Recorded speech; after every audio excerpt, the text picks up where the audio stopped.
Hello everyone. Donald Trump recently delivered a speech to Congressional Republicans that many are describing as borderline mentally ill. The scene was truly stunning as Republican leadership, including Mike Johnson and Steve Scalise, stood there clapping like trained seals for him. It was a depressing example of the blind leading the blind. None of them wanted to be the first to stop clapping, fearing it would reflect poorly on their loyalty to the leader. During this bizarre address, Trump made one of the most confusing statements of his career regarding voter identification. He claimed that a daughter could provide it for her parents, but then added that she has to be of age, like above 6 years old. This nonsensical comment left the room in a state of shock.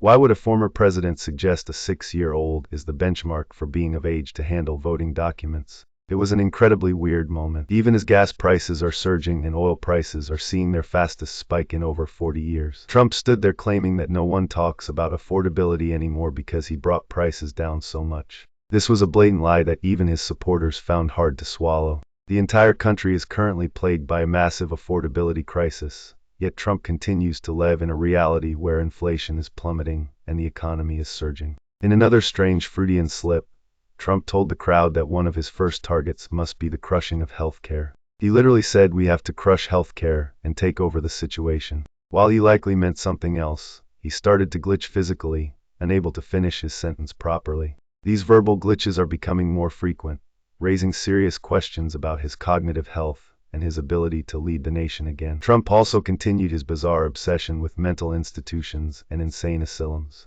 He repeatedly claimed that other countries are emptying their mental hospitals into the United States. Analysts believe that Trump is completely confused between political asylum and mental asylums. He seems to think that anyone seeking asylum is coming from a psychiatric hospital. This level of confusion is alarming for someone who wants to hold the highest office. The speech also included wild claims about undocumented immigrants driving 18-wheel tractor trailers. Trump mocked them, saying they cannot speak English and have no idea what they are reading on road signs. However, as critics pointed out, numbers and arrows are universal in every language. This attempt to demonize immigrants through illogical arguments only added to the incoherence of the night, leaving many congressional Republicans stunned. Despite the clear confusion and the bizarre nature of his remarks, the Republican leaders in the room continued to applaud. It was a vivid display of the total control Trump still holds over the party, even when he appears to be struggling mentally. The gap between the reality of his words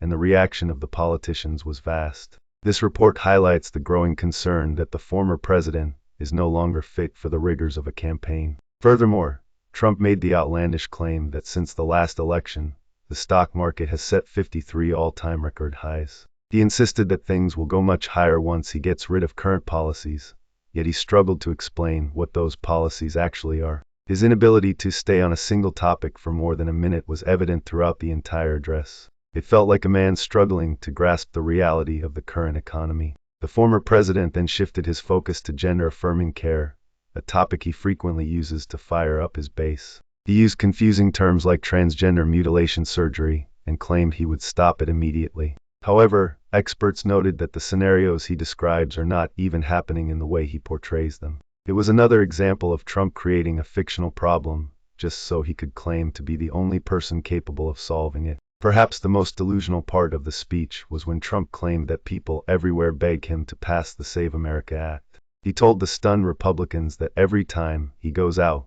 people scream for this specific legislation. In reality, most average Americans have never even heard of the Save America Act.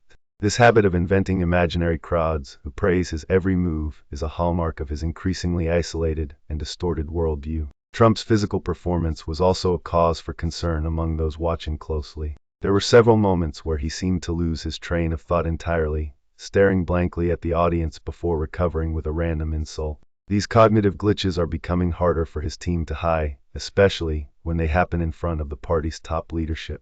The incoherence was so bad that some reporters in the room called it a disaster. Even on the topic of border security, Trump's rhetoric felt dated and detached from current facts. He claimed the border is the most secure it has ever been in American history, while simultaneously arguing that it is a scene of total chaos and invasion. You cannot have it both ways, yet Trump seems to believe his audience will accept any contradiction he offers. This doublespeak is a core part of his strategy to keep his followers in a state of confusion. When discussing the murder rate, Trump claimed it was at its lowest point in 125 years. He even joked about his father's age to try and add a personal touch to the statistics. However, crime data does not support these wild assertions at all. It was another case of Trump pulling numbers out of thin air to paint a picture of a country that only he can save. The lack of factual basis in his speech was truly breathtaking to behold. The reaction from the GOP leadership during these moments was perhaps the most telling part of the night. You could see the discomfort on their faces even as they continued to clap for him. They are trapped in a cycle of public loyalty to a man who is clearly showing signs of mental fatigue. They know that to speak out against him is political suicide, so they remain silent while the incoherence grows worse with every single public appearance. As the speech finally came to an end, the music played to signal the audience that they were finally allowed to stop their mechanical clapping. It was a dark and somber ending to an event that was supposed to show strength and unity. Instead, it showed a party led by a man who is increasingly unable to communicate complex ideas or even basic facts. The world is watching, and the concerns about Trump's fitness for office have never been higher than now. Following the event, several political psychologists pointed out that Trump's linguistic patterns have shifted significantly over the last few months. He is using more filler words and repetitive phrases than ever before, which is often a sign of cognitive decline. While his base may see this as just his unique style of speaking, those who have followed his career for decades see a man who is no longer in full control of his faculties or his message. The impact of this incoherent speech is already being felt within the donor class of the Republican Party. Many high-profile contributors are reportedly worried that a candidate who cannot stay on message will be a liability in a general election. They watched the footage of him glitching on stage and wondered if he can survive the intense pressure of a presidential debate. The silence from the Trump camp regarding these specific concerns is very deafening. Interestingly, Trump's social media activity following the speech did nothing to calm the nerves of his allies. He posted a series of all-caps rants that mirrored the confusion of his live remarks, attacking enemies that don't exist and claiming victories that never happen.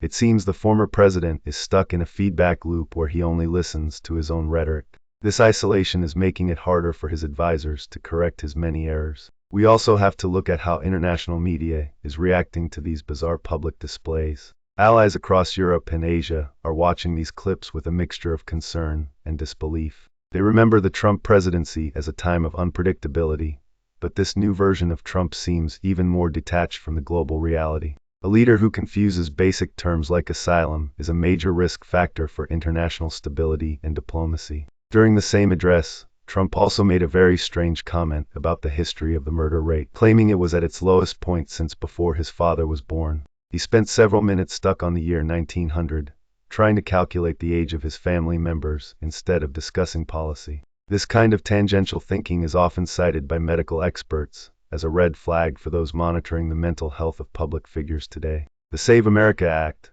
which he mentioned multiple times, remains a mystery to most policy experts in Washington. It appears to be a catch-all phrase he uses to describe whatever pops into his head at the moment. By claiming that crowds are begging for it, he creates a false sense of popular demand for a policy that doesn't actually exist in any written form. This is a classic tactic used to mask a lack of substantive preparation for the campaign. As we move closer to the election cycle, the frequency of these glitch moments is expected to increase as the schedule gets more demanding. Trump's team is already trying to limit his unscripted interactions with the press to avoid more embarrassing clips. However, when he is in front of a friendly crowd of Republicans, he feels invincible and lets his guard down. This is exactly when the most incoherent and strange statements tend to come out. Critics are now calling on the mainstream media to stop treating these speeches as normal political events. They argue that by ignoring the obvious signs of mental fatigue, the press is failing in its duty to inform the public about the true state of the candidates. When a man suggests that a 6-year-old is the age of maturity for legal documents, it shouldn't be a side note. It should be the headline of every single major news outlet tonight. Furthermore, the way Donald Trump mocked the language skills of immigrants reveals a deep-seated disconnect from the reality of a globalized workforce. He claimed that those who do not speak English are incapable of understanding basic traffic symbols like arrows or speed limits. This logic is inherently flawed since road signs are designed to be universally understood. Such remarks only serve to alienate voters who value logical and respectful discourse. Many observers are now focusing on the role of MAGA Mike Johnson and other leaders who stood by while these strange comments were made. By refusing to acknowledge the incoherence, They are essentially endorsing a version of reality that does not exist. This creates a dangerous precedent where the truth is secondary to political survival. The silence of the Republican leadership suggests they are more afraid of Trump's base than they are of his decline. We also cannot ignore the Freudian slip where Trump spoke about crushing healthcare as a primary goal. While his supporters claim it was just a verbal stumble, the aggressive nature of his delivery suggested a darker intent. For millions of Americans who rely on affordable health care, such rhetoric is not just confusing, it is genuinely terrifying. It highlights a chaotic policy platform that seems to prioritize destruction over actual governance or care. As these clips continue to go viral on platforms like TikTok and Facebook Reels, the public perception of Trump is beginning to shift. Younger voters, in particular, are reacting to his glitches with a mixture of humor and genuine concern for the future. A candidate who appears to be losing his grip on basic facts is a difficult sell for a generation that demands transparency. This digital fallout could be a deciding factor in the upcoming election. In conclusion, the speech delivered to congressional Republicans was more than just a political address. It was a window into the current state of Donald Trump's mind. Between the confusion over legal ages and the imaginary crowds begging for non-existent laws, the incoherence reached an all-time high. It serves as a stark reminder that the rigors of the presidency require a level of mental clarity that many are now questioning if Trump still possesses. Moving forward, every public appearance will be scrutinized for more signs of cognitive fatigue. The Trump campaign is under immense pressure to prove that their leader is still capable of handling the demands of the office. However, if these incoherent rants continue, it will be impossible for even his most loyal defenders to keep up the charade. The stakes have never been higher for the American people as they weigh their options for the future. Thank you for following this deep dive into one of the most bizarre moments in recent political history. We will continue to monitor the situation and provide you with the facts as they emerge. Don't forget to like, share, and follow for more exclusive reports on the stories that matter most to our nation. Stay informed, stay vigilant, and always demand the truth from those who seek to lead us. This is the news report you won't see anywhere else.